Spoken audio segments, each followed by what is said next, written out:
Live from WBFF in Baltimore, this is Fox 45 Morning News. And good morning to you. Looking live over the harbor right now on a sunny Mother's Day here at 10:30. Thanks for being with us this May 14th. I'm Taylor Stewart. Let's get right to your forecast. Meteorologist Amy Aronson with some sun in our day. Yeah, looks pretty out there already. We're sunny. We've got upper 60s already to start off your Mother's Day. We are just in pretty shape. So as we head through the rest of the day, if you're enjoying brunch or lunch outside, you're in great shape. 70s through the afternoon. Actually, by day's end, if you plan to grill out or something tonight, you're in good shape then too. Temperatures will end up in the mid and upper 70s today. Now, I am tracking a couple of rain chances in the week ahead, and one's actually going to have an impact on Preakness weekend. I've got an updated look at the timeline of that in just about 10 minutes. Taylor? In a city in crisis and on this Mother's Day weekend, another somber reminder of the impact of gun violence on families. Now, dozens gathering in Wheaton last night, remembering the shooting victims across the state and demanding action from state and federal leaders. One mother shared her story of losing her son to the relentless gun violence, one she says is all too common. My son was at home. That could have been anybody's child, you know, so we have to think about what can we do differently to make our streets, make our homes, make our environment, our neighborhoods safer for our kids. Moms Demand Action put this event on. The group is asking Congress to reinstate the federal assault weapons ban. Now, more than 200 Mother's Day of Action rallies took place across the country. It's trying to bring an end of the loss of lives to gun violence. Now, here in Baltimore, many of those lives are juveniles, and the number of children committing violent crimes is at an all-time high, according to Baltimore police. Vincent Hill has more. Families of victims killed by gun violence, lighting candles and calling for peace. It's hard to think of any place left in our society that has not been in one form or another scarred by gun violence. One of those victims laid to rest Saturday, Fabian Sanchez Gonzalez, killed during an armed robbery at T-Mobile in Canton. I miss my brother every single day, every second. His accused killer, 18-year-old Arthur McHayden, and his accomplice, his 14-year-old brother. One of the latest violent crimes committed by juveniles, sounding the alarm at City Hall. We're seeing a spike in youth violence across the city. According to BPD, the spike in numbers for the year is astounding, especially when it comes to homicides. The 67% increase in youth homicides, 55% in youth shootings. 10 juveniles have been arrested for homicide, all between the ages of 10 and 17, each with seemingly easy access to guns. I believe 8 of the 10 homicides involve gun violence. And it's not just homicides and shootings seeing an increase. So far, 37 juveniles have been arrested for street robbery, 68 for assault, and 7 for carjacking, including 12-year-old Jalen Richards, on house arrest for that crime, according to his grandmother, when he was gunned down last month with an assault rifle. Jalen don't know how to drive. He was just hanging along for the ride. But the most troubling number could be the amount of teens charged with crimes so brazen they're charged as adults. We have one 14-year-old this year that was charged, 4 15-year-olds, 30 16-year-olds, and 40 17-year-olds. Adding it up, that's 75 Baltimore City youth charged with capital crimes. Now, Governor Westmore signed a series of bills this week, none of them aimed at addressing juvenile crime. They focus on supporting Maryland's veterans, expanding health care, and increasing retirement funds. He's also expected to sign Senate Bill 1 on Tuesday. That's going to limit where illegal gun owners can carry their firearms. Republicans want him to veto that measure, arguing it is only creating confusion and it's punishment for legal gun owners. Am I going to get some completely innocent client that has a permit to carry, that isn't sure what they can possess, and they walk in the wrong place on the wrong day unintentionally, and they end up being prosecuted in court? That's the big concern here. Fox 45 has been pressing state leaders on addressing youth violence for years, but as this year's session came to an end and without significant action, Baltimore City leaders are now taking matters into their own hands, implementing a summer curfew. That begins in 2 weeks, but how it's going to work, still not clear. Mayor Scott is hoping it'll bring juvenile crime down, but there are some folks who are skeptical about its effectiveness. Maxine Stryker has more. As juvenile violence spikes across Baltimore City, will a youth curfew set to go into effect Memorial Day weekend help curb the violence.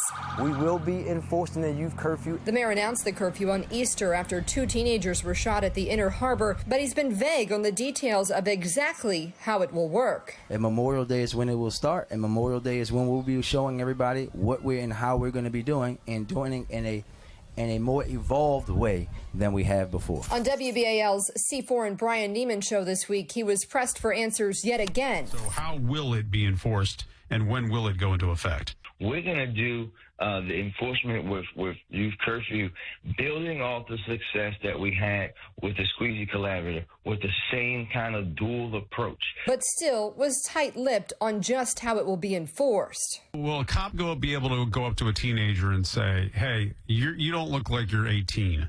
You're going to have to get off the street. Is that going to be allowed? Yes. Okay. But if anyone's thinking that this is just about like going out and saying, oh, young person, you can't be there. It is, but it's much more than that. And folks have been trying to simplify it, thinking it, as you said, it's going to be the end-all be-all, and nothing's the end-all be-all. Sergeant Betsy Smith, spokeswoman for the National Police Association, says juvenile crime is spiking across the nation. There's a couple of reasons. One goes back to the COVID lockdowns, where teenagers, young people were largely unsupervised. We also see, again, the vilification of law enforcement, where young people are told police are bad. And by the way, don't be afraid of the police. Don't be afraid to do things wrong. She's not the only person skeptical a curfew will work. Well, it's kind of like gun-free zones. Who reads the gun-free zone signs and says, I'll put my legal gun away? Legal gun owners. So people who are likely to commit crimes are not likely to pay attention to curfews.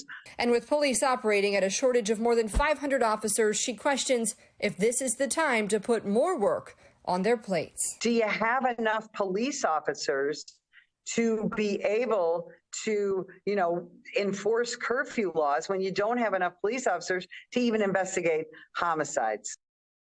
Well, that brings us to our question of the day. Do you think there should be a special legislative session in Annapolis to tackle the juvenile crime crisis? So far, 98% of voters say yes. You can weigh in right now at foxbaltimore.com/vote. Still ahead, we're talking about excellence on and off the field. Rocco Sangro has our prep player of the week. That's ahead on Sports Unlimited. And we are looking at a nice warm stretch to take us into a brand new week. We've got mid-70s for 3 days in a row before a brief little cool down midweek. I'll break down our rain chances in detail in just a couple of minutes. It's 10:37. You're watching Fox 45 Morning News.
Baltimore Peninsula and Cherry Hill Strong teaming up to fight food insecurity in Cherry Hill.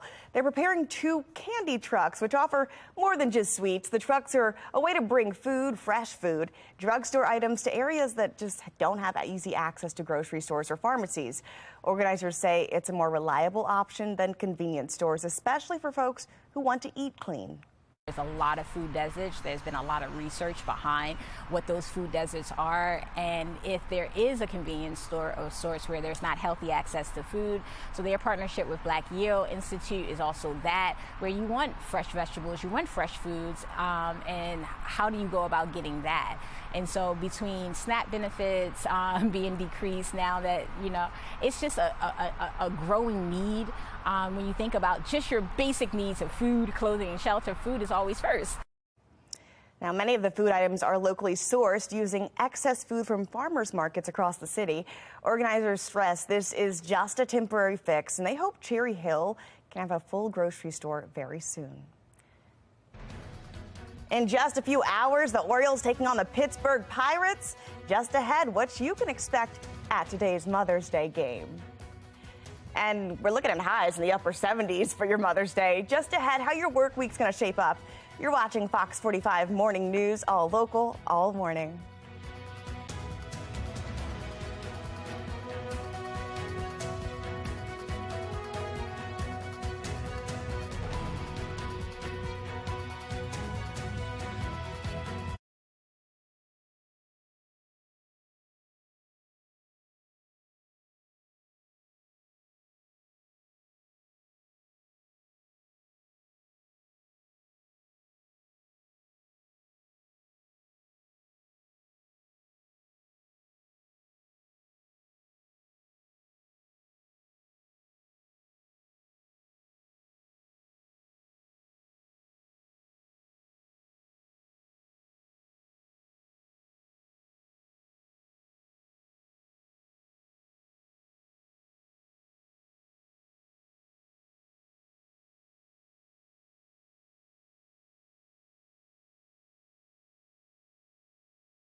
Four primetime games, a matchup in London, and one on Christmas. The Ravens' 2023 schedule truly has it all. And with all the additions to the offense and extending Lamar Jackson as well, Ravens flock, it's got to be hard for you guys not to be excited.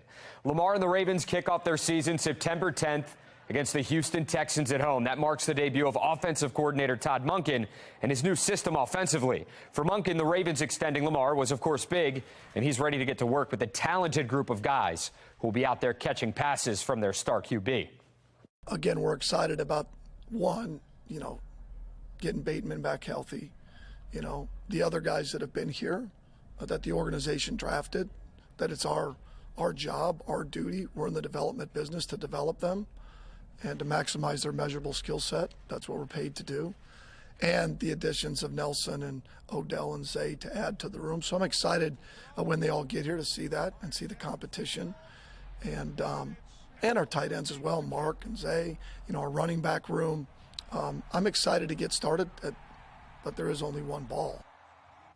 That is true. There's only one ball.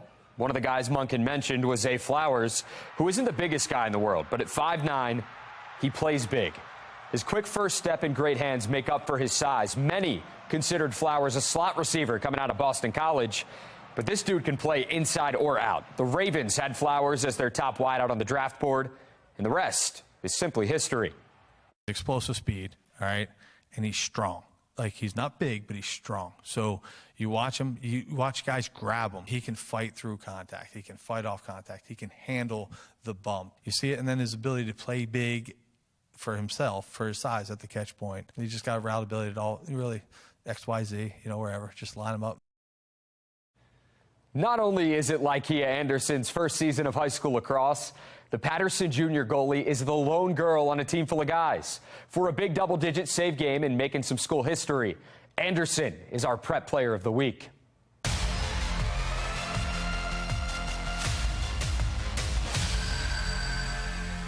Number one, you guys are headed to the playoffs, and that's big time for this program, so give yourselves a round of applause.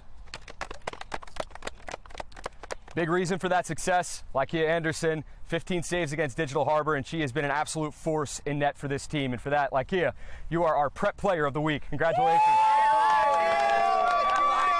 It's like a brotherhood, but I'm a girl, if that makes sense. In fact, she's the only girl on the squad. Patterson doesn't have a girls lacrosse team, but that wasn't going to stop Anderson from giving the sport a go. When she asked to come out, I just thought she was joking. He didn't believe me. He was like, nah, and then he was like, you can play because even though it's a boys team, they can't tell me I can't play. Anderson stepped right in, and her teammates welcomed her with open arms. First year, team full of guys, and playing the most important position on the field. We was looking for a goalie, and then she was like, I can do it. I'm like, you sure? And I said, you scared of the ball? She was like, no. Not a lot of females want to be a goalie on a men's team when they shoot harder and faster, and it's a whole different ball game. But as the team's brick wall in net, the junior goalie has made this ball game her own. Once she got in the goal, and me being the goalie myself, I just saw the way she moved, the way she reacted to the ball. I'm like, we got something here. Like, this really gonna be something special. Something special indeed. And for all the girls out there that might have second thoughts about joining a team full of guys, Anderson has some words of advice. I would say do it because, one, why not? I'm not like a gentle, girly girl. I'm like a tomboy, aggressive girl. So if you like me, you're gonna want to do this. Prep Player of the Week is provided by Allegram, your trusted source for awards. That's it for this edition of Sports Unlimited. I'm Rocco DeSangro. Thanks for watching. Have a great Sunday. All right, taking a live look now for Camden Yards, where the Orioles will be taking on the Pittsburgh Pirates in their final game of the series today. The O's are looking for a sweep as they won last night's game, and it did not take long for the offense to get going. 2 batters, to be exact. Bottom of the first, Adley Rutschman hits a bullet right field, out for a home run. The crowd loving it, as is the bird bath in the splash zone. It's Adley's 6th home run of the season. Gunnar Henderson would go deep in the second. Well, that's all the Orioles needed. They won the game 2-0. And Maryland's men's lacrosse kicking off their NCAA tournament against Army. It was not a quick start for the Terps. The Army led 7-2 after the first quarter, but the Terps came back storming. Let's pick it up in the fourth quarter. Maryland down by 2 goals, but this goal from Daniel Kelly cuts it to 1 with only 30 seconds left. Unfortunately, the Terps were not able to complete the comeback. Their season comes to an end with a 16-15 loss.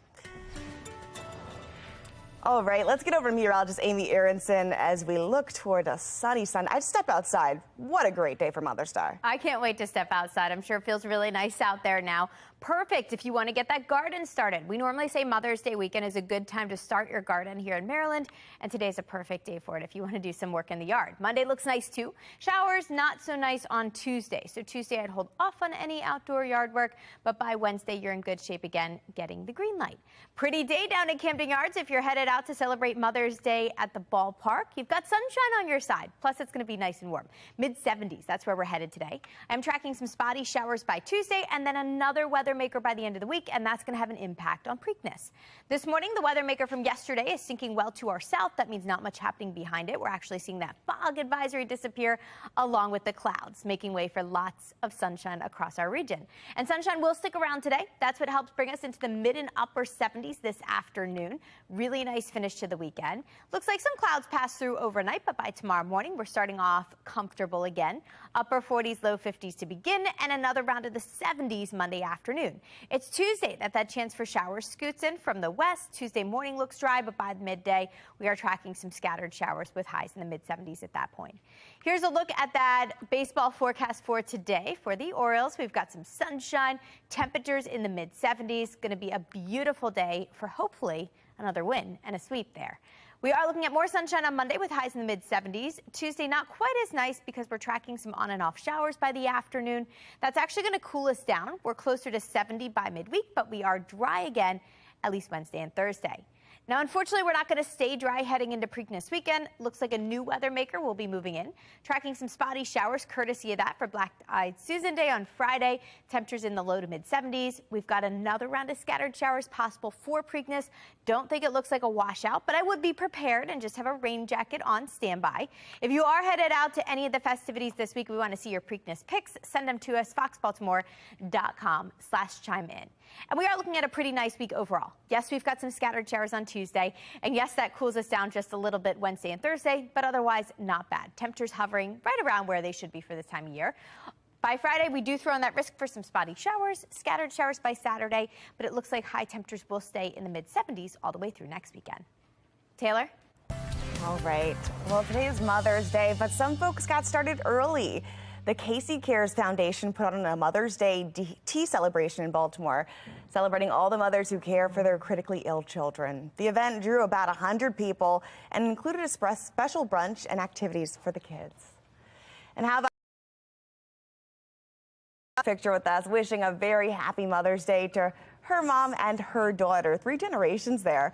And then this one from Karen Logan, sending best wishes to her mother on this Mother's Day. We want to see how you're celebrating with Mom. Go ahead and use that chime-in feature on our website. Submit your pictures and your videos. You may just get featured here on air. Looking ahead, as students graduate college, what is the best way to help them with future financial lessons? Financial experts say it's a good idea to give new college grads various money gifts to help them in their future. Investing in their grad as an IRA will help set them up towards a tax-growing or tax-deferred money in the future. If they're traveling overseas before they start the job, give them the currency of the country they're going to visit, or gift cards to help start their new lives. And as college graduation gets underway, we want to see how you're celebrating.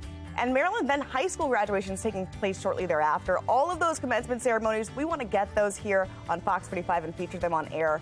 Go ahead and submit them through our chime-in feature at fox45.com.